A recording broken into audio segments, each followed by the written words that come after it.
I think clearly we need to motivate business on both sides. We are determined to make India a major global manufacturing hub. Bharat में laptop नहीं बनाकर चीन से import कर रही थी आईटी कंपनियां। टीम मोदी ने बार बार मेक इन इंडिया के लिए कहा, लेकिन नहीं रुकी दादागिरी। गुस्साए मोदी ने लगा दिया इंपोर्ट पर बैन, तो तुरंत घुटनों पर आई 32 विदेशी कंपनियां। दुनिया के अंदर अब मच गया है भारत को लेकर के भूचाल। जी हाँ दोस्तों, कहा जाता है कि लातों के भूत बातों से नहीं मानते। भारत चाह रहा था कि चीन से इंपोर्ट किए बगैर laptop, mobile, tablet, personal computer और बाकी इक्विपमेंट्स भारत के अंदर ही बनाए जाएं, लेकिन विदेशी कंपनियों की दादागिरी रुकने का नाम ही नहीं ले रही थी। जब भी ऐसा करने के लिए कहा गया तो कभी इंफ्रास्ट्रक्चर का रोना रोने लग गए, कभी तगड़े इंसेंटिव की डिमांड कर डाली, तो कभी लंबे वक्त की डिमांड। जब बात नहीं बनी तो मोदी ने प्लान बी को एक्टिवेट कर दिया, यानी सीधा बैन ही ठोक डाला। दोस्तों, जैसे ही बैन वाला ये फैसला आया तो सभी लैपटॉप, टैबलेट से लेकर के पर्सनल कंप्यूटर बनाने वाली कंपनियों के होश फाख्ता हो गए और पूरी दुनिया के अंदर हड़कंप मच गया। एक ही झटके में सबने हथियार डाल दिए और अब जो खबर आई है वो करोड़ों भारतीयों को बाग बाग करने वाली है। तो चीन के लिए किसी बुरे सपने से कम नहीं है, क्योंकि इस बार एक ही बार से भारत ने बड़ा खेल कर दिया है। तो दोस्तों, सबसे पहले तो मैं आपको बताता हूँ कि हुआ क्या है, और उसके बाद आपको बताऊंगा कि मोदी सरकार ने चीन के ऊपर कैसा वार कर दिया है। इस वार से चीन, अमेरिका और यूरोप के ऊपर सीधा असर कैसे पड़ने वाला है, और इससे करोड़ों भारतीयों के लिए सबसे बड़े फायदे का सौदा कैसे उभर करके सामने आने वाला है। दोस्तों, इस वीडियो के अंदर ये तमाम बातें डिस्कस करने वाला हूं, लिहाजा मेरे साथ लगातार बने रहिए। तो दोस्तों, मामला ये हुआ है कि HP, डेल, आसूस, एसर और लेनोवो जैसी 32 इंटरनेशनल इलेक्ट्रॉनिक्स कंपनियां भारत में ही लैपटॉप, टैबलेट और सर्वर बनाने पर रजामंद हो चुकी हैं, और बाकायदा देश के इंसेंटिव प्रोग्राम के लिए ये अब अप्लाई भी कर चुकी हैं। लेकिन दोस्तों, ये घुटनों पर ऐसे ही नहीं आ गई हैं, बल्कि इसके लिए मोदी सरकार ने ऐसा हथौड़ा चलाया है कि इस बार इनकी हेकड़ी निकल करके सामने आ चुकी है। दोस्तों, मोदी सरकार ने भारत में इंफॉर्मेशन टेक्नोलॉजी हार्डवेयर से जुड़ी मैन्युफैक्चरिंग यूनिट्स लगाने के लिए इसी साल मई के अंदर इन तमाम कंपनियों के लिए एक फंड रिलीज किया था, जो $2 बिलियन का है। और इस प्रोडक्शन लिंक्ड इंसेंटिव यानी PLI प्रोग्राम के तहत अब ये तमाम कंपनियां भारत में ही यूनिट लगाने को रजामंद हो चुकी हैं।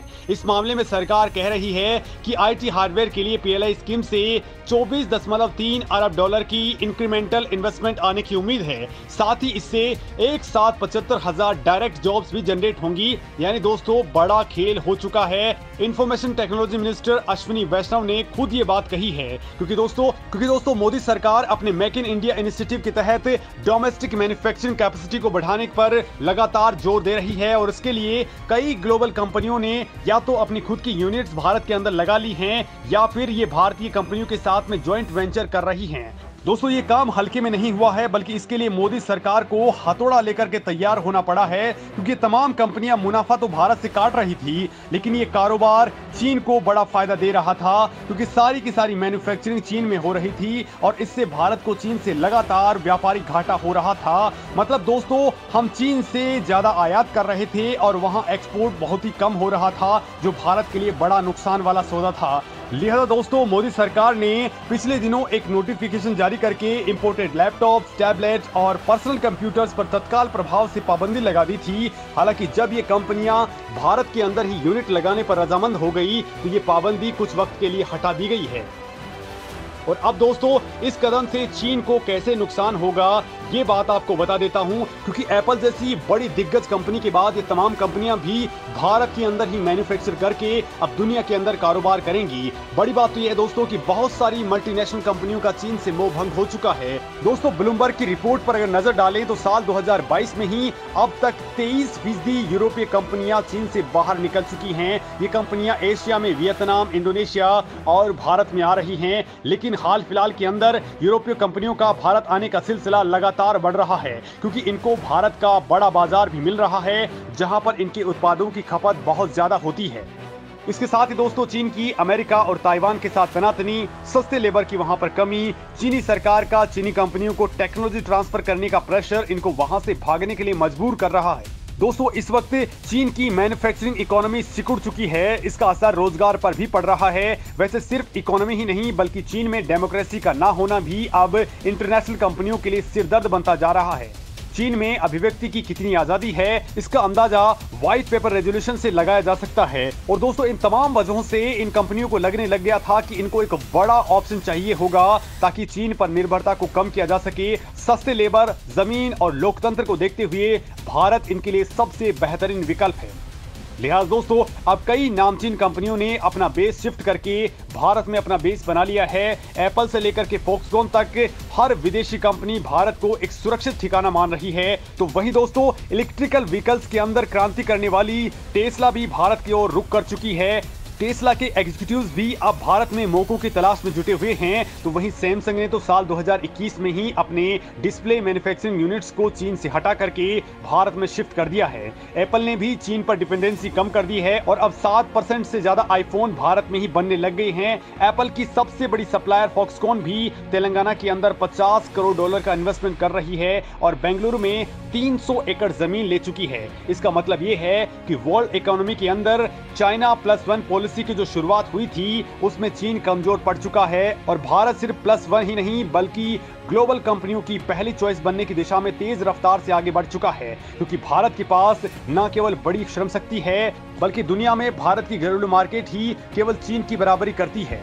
दोस्तों भारत की लोकतांत्रिक व्यवस्था भी पश्चिमी सरकारों को लुभा रही है। तो वहीं मोदी सरकार भारत को मैन्युफैक्चरिंग हब बनाने के लिए एड़ी चोटी का जोर लगा रही है, जिसके अब तगड़े रिजल्ट्स भी सामने आने लग गए हैं।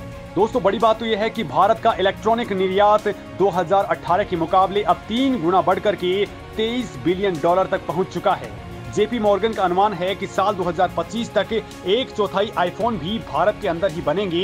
एप्पल की प्रमुख सप्लायर फॉक्सकॉन का भी चेन्नई के अंदर प्लांट है। कंपनी अपने प्रोडक्शन यूनिट्स को लगातार बढ़ाने में जुटी हुई है।